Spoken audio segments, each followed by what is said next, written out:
Olá! Na aula de hoje nós falaremos sobre as primeiras manifestações modernistas e sobre os primeiros autores modernistas do Brasil. Nós falaremos da primeira fase modernista. Lembre-se de que a Semana de Arte Moderna foi um grande movimento, um movimento inovador na literatura do nosso tempo. Vejamos quais são as principais características e os principais autores dessa época. A primeira fase, conhecida como heróica, compreende o período de 1922 a 1930 e apresenta o desejo de liberdade, de ruptura e de destruição do passado como características marcantes. Os principais autores são Oswald de Andrade, Mário de Andrade, Manuel Bandeira e Alcântara Machado. Essa fase foi predominantemente poética, mas nós encontramos também alguns textos escritos em prosa.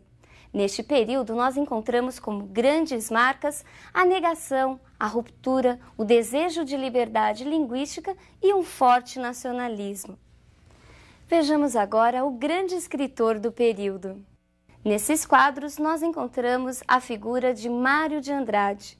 Mário de Andrade é considerado o Papa do modernismo brasileiro e ele foi um dos escritores mais apaixonados pela cidade de São Paulo. Mário de Andrade era um escritor irreverente e criativo. Em seus textos buscou romper com o passado, com as estruturas até então tidas como modelos.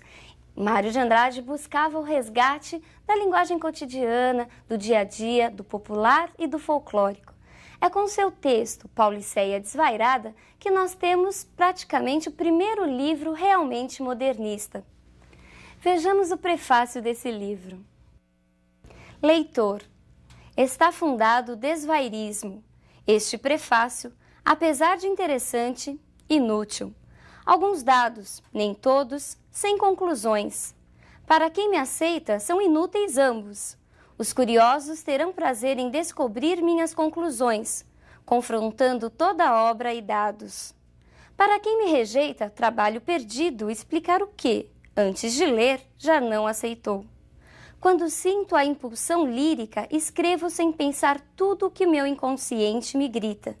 Penso depois, não só para corrigir, como para justificar o que escrevi. Daí a razão deste prefácio interessantíssimo. Esse ar de deboche presente no prefácio se estende por todo o livro. Mas Mário de Andrade não escreveu só poesias, ele também escreveu em prosa. E ele escreveu um romance muito conhecido, o chamado Macunaíma, mas que não apresenta as características de um romance como nós conhecemos. Vejamos algumas imagens sobre Macunaíma.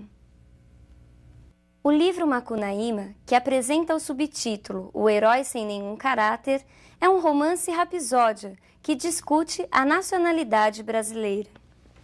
E o que é uma rapsódia? Rapsódia é uma composição que mistura elementos musicais com elementos do folclore, da cultura popular.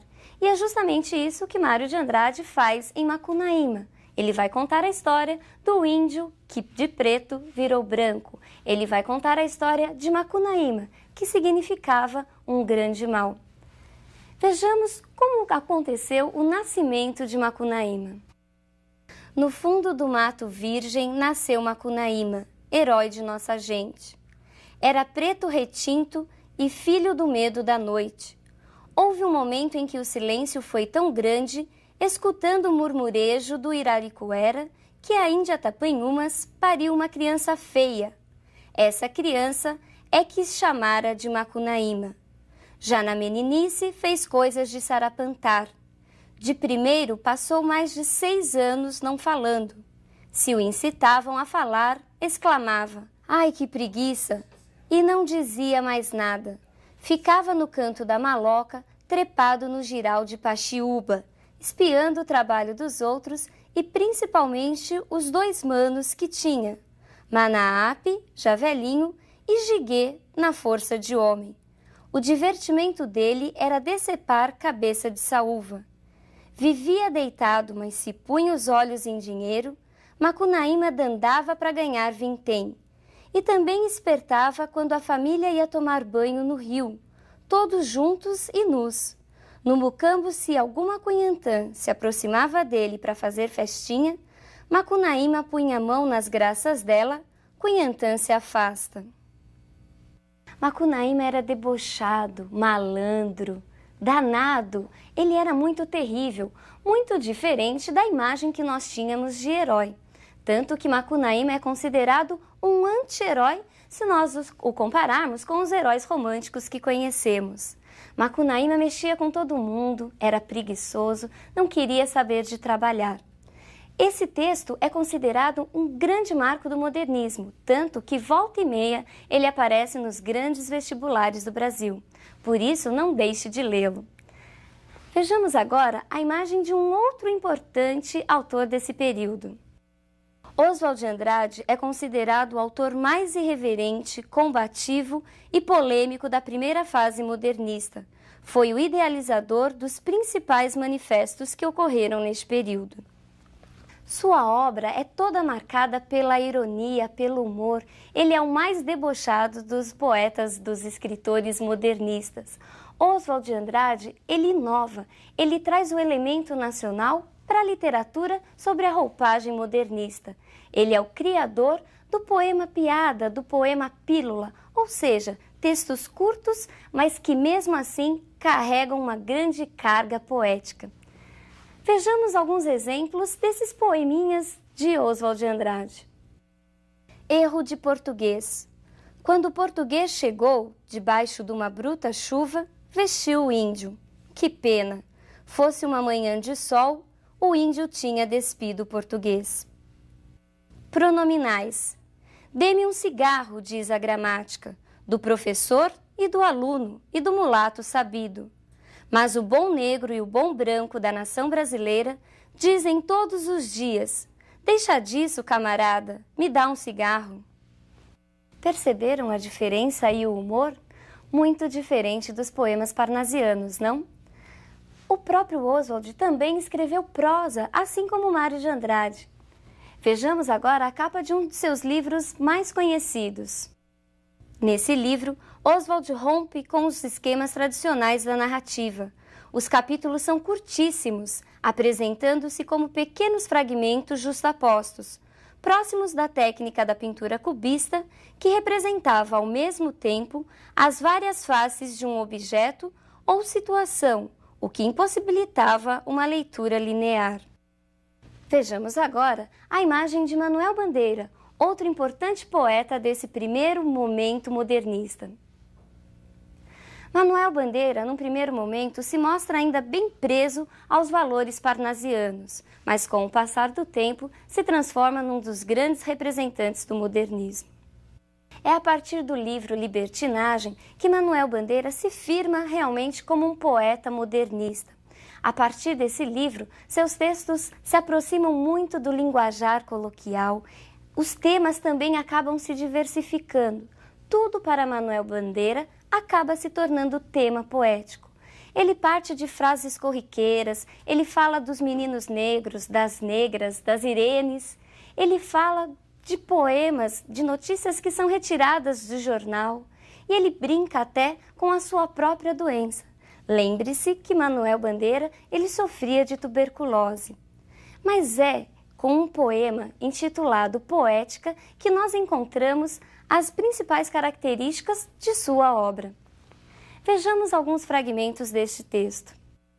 Estou farto do lirismo comedido, do lirismo bem comportado, do lirismo funcionário público com livro de ponto expediente protocolo e manifestações de apreço ao senhor diretor. Estou farto do lirismo que para e vai averiguar no dicionário o cunho vernáculo de um vocábulo.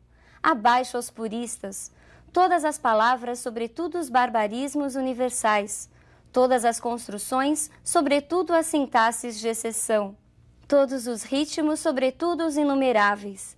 Quero antes o lirismo dos loucos, o lirismo dos bêbados, o lirismo difícil e pungente dos bêbados, o lirismo dos clowns de Shakespeare. Não quero mais saber do lirismo, que não é libertação. A ironia também foi uma outra grande característica de Bandeira. Vejamos a ironia no próximo texto. Pneumotórax, febre, hemoptise, dispneia e suores noturnos. A vida inteira que podia ter sido e que não foi. Tosse, tosse, tosse. Mandou chamar o médico. Diga 33, 33, 33, 33. Respire. O senhor tem uma escavação no pulmão esquerdo e o pulmão direito infiltrado. Então, doutor, não é possível tentar um pneumotórax? Não. A única coisa a fazer é tocar um tango argentino. Percebeu que diferente? Brincar com a própria doença? Isso mesmo, Manuel Bandeira tem um grande traço do humor. O humor, a ironia, permeia quase todos os seus textos. Outro grande autor desse período é Alcântara Machado. Em seu livro de contos, Brás, Bexiga e Barra Funda, ele vai tratar da vida da colônia italiana na cidade de São Paulo. Ele vai falar principalmente do processo de assimilação cultural. Ele vai falar da fusão da língua portuguesa e da língua italiana, que deu origem ao conhecidíssimo português macarrônico. Vejamos um exemplo desse português macarrônico que nós encontramos no livro Brás, Bexiga e Barra Funda. Paro assim para facilitar, não é para ofender. Primo doutor, pense bem, e poi me dê sua resposta. Domani dopo domani, na outra semana, quando quiser, e o resto à sua disposição, mas pense bem. Perceberam a influência do italiano na língua portuguesa? E por que isso? Neste período, a presença da cultura italiana era muito forte. Por quê? Porque os italianos vieram primeiro para trabalhar na lavoura do café e depois para trabalhar como mão de obra na indústria que começava a crescer na cidade de São Paulo. Todo esse processo de aculturação, de assimilação cultural é tratado por Alcântara Machado ao longo do livro. Na aula de hoje, nós vimos então as principais características e os principais autores da primeira fase do modernismo no Brasil. É a fase conhecida como heróica. E por que heróica?